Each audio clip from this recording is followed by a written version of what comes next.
ದುನಿಯಾ ಸಿಕ್ಕಾಪಟ್ಟೆ ಕಾಸ್ಟ್ಲಿ. ಅದರಲ್ಲೂ HSR ಅಂತ HSR ಅಲ್ಲಿ ರುಚಿಕರವಾದ ಸೋಡಾ ಇಲ್ದಿರುವಂಥ ಆರೋಗ್ಯಕರವಾದ ಫುಡ್ ಐಟಮ್ಸು, ಅದು ಕೈಗೆಟುಕುವ ದರದಲ್ಲಿ ಸಿಗುವಂಥ ಜಾಗನ ಪರಿಚಯ ಮಾಡಿಸ್ತೀನಿ. ಮೊದಲು ಈ ವಿಡಿಯೋನ ಸೇವ್ ಮಾಡ್ಕೊಳ್ಳಿ. ನಾವು ಹೇಳ್ತಿರೋ ಜಾಗ ಇನ್ಯಾವುದೂ ಅಲ್ಲ, HSR ಲೇಔಟ್ನಲ್ಲಿರುವಂತಹ ನಮಸ್ತೆ ರೆಸ್ಟೋರೆಂಟ್. ನಾವು ಇಲ್ಲಿ ಭೇಟಿ ಕೊಟ್ಟಾಗ ಮೊದಲು ಆರ್ಡರ್ ಮಾಡಿದೆ ಇಡ್ಲಿ ವಡೆ ಹಾಗೂ ಮಸಾಲೆ ದೋಸೆ. ಇಡ್ಲಿ ವಡೆನ ಸಾಂಬಾರಲ್ಲಿ ಹತ್ಕೊಂಡು ಮಸಾಲೆ ದೋಸೆನ ಆಲೂಗಡ್ಡೆ ಪಲ್ಯ ಹಾಗೂ ಚಟ್ನಿ ಜೊತೆ ಬಾಯಲ್ಲಿ ಇಟ್ಕೊಂಡಾಗ ಎಷ್ಟು ಚೆನ್ನಾಗಿತ್ತು ಅಂದರೆ ಇನ್ನೊಂದಿಷ್ಟು ಐಟಮ್ಸ್ ಟ್ರೈ ಮಾಡಬೇಕು ಅಂತ ಅಲ್ಲೇ ಫಿಕ್ಸ್ ಆಗಿಬಿಟ್ವಿ. ಆಗ ನಾವು ಟ್ರೈ ಮಾಡಿದ್ದೆ ಆಲೂ ಪರೋಟ ಹಾಗೂ ಅಕ್ಕಿ ರೊಟ್ಟಿ.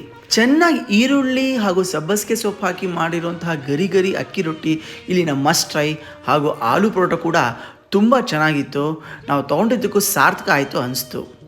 ಕೊನೆಯದಾಗಿ ನಾವು ನಮ್ಮ ಕೃಷ್ಣಂಗೆ ಇಷ್ಟ ಆಗುವಂಥ ಅವಲಕ್ಕಿನ ಆರ್ಡರ್ ಮಾಡಿದ್ವಿ. ಅವಲಕ್ಕಿನ ಟೇಸ್ಟ್ ಮಾಡಿದಾಗ ನಮಗೆ